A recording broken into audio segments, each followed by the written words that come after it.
This video explains how to restrict access to an internal network.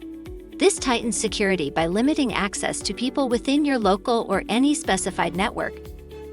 Navigate to the system in the main menu and select Settings and Customization. Go to the tab Internal Network. Enter the IP addresses or masks of the locations from which it is allowed to take a test, for example, your testing center. Click the Confirm button to save the changes. Network access may be configured during or after a test is published. You can select the internal network in the second step of the test creation wizard. Or, for published and draft tests, navigate to Security Settings. Only devices with IP addresses starting with the prefix previously defined will be able to access it. Note this option is enabled on the test level. Therefore, candidates can access the platform, but wouldn't be able to start the test.